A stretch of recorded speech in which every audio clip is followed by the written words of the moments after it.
દહેજ પંથકમાં ઔદ્યોગિક વિકાસની વચ્ચે સ્થાનિક રોજગારીનો મુદ્દો ફરી એકવાર ઉગ્ર બન્યો છે.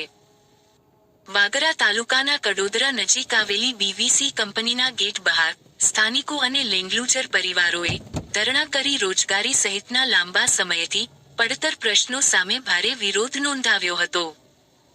સ્થાનિકોનો આક્ષેપ છે કે પોતાની જમીન ઔદ્યોગિક વિકાસ માટે આપનાર લેન્ડલુઝર પરિવારો અને સ્થાનિક યુવાનોને જ રોજગારીમાં પૂરતી તક ન મળતી હોય તો વિકાસ કોના માટે?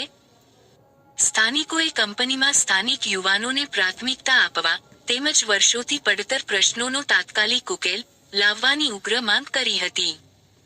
ધરણા દરમિયાન સ્થાનિકોમાં ભારે રોષ જોવા મળ્યો હતો. વિરોધ પ્રદર્શન દરમિયાન ટ્વિનકલ મેડમ હાય હાય અને ભાર્ગવ સાહેબ હાય હાયના નારા લગાવી જવાબદાર અધિકારીઓ સામે આક્રોશ વ્યક્ત કરવામાં આવ્યો હતો.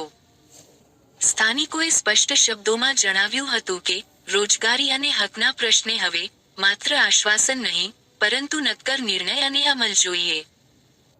સ્થાનિકોના જણાવ્યા મુજબ જમીન ગુમાવીને ઔદ્યોગિક વિકાસમાં યોગદાન આપનાર લેન્ડલુઝર પરિવારો તથા આસપાસના ગામોના યુવાનોને રોજગારીમાં પ્રથમ હક અને યોગ્ય પ્રાથમિકતા મળવી જોઈએ.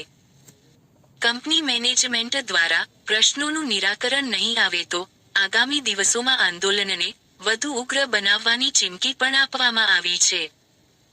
હવે સ્થાનિકોના આક્રોશ બાદ બીવીસી કંપની મેનેજમેન્ટ ચર્ચા માટે આગળ આવે છે કે નહીં અને રોજગારીના મુદ્દે કોઈ નક્કર નિર્ણય લે છે કે નહીં તેના પર સૌની નજર મંડાઈ છે.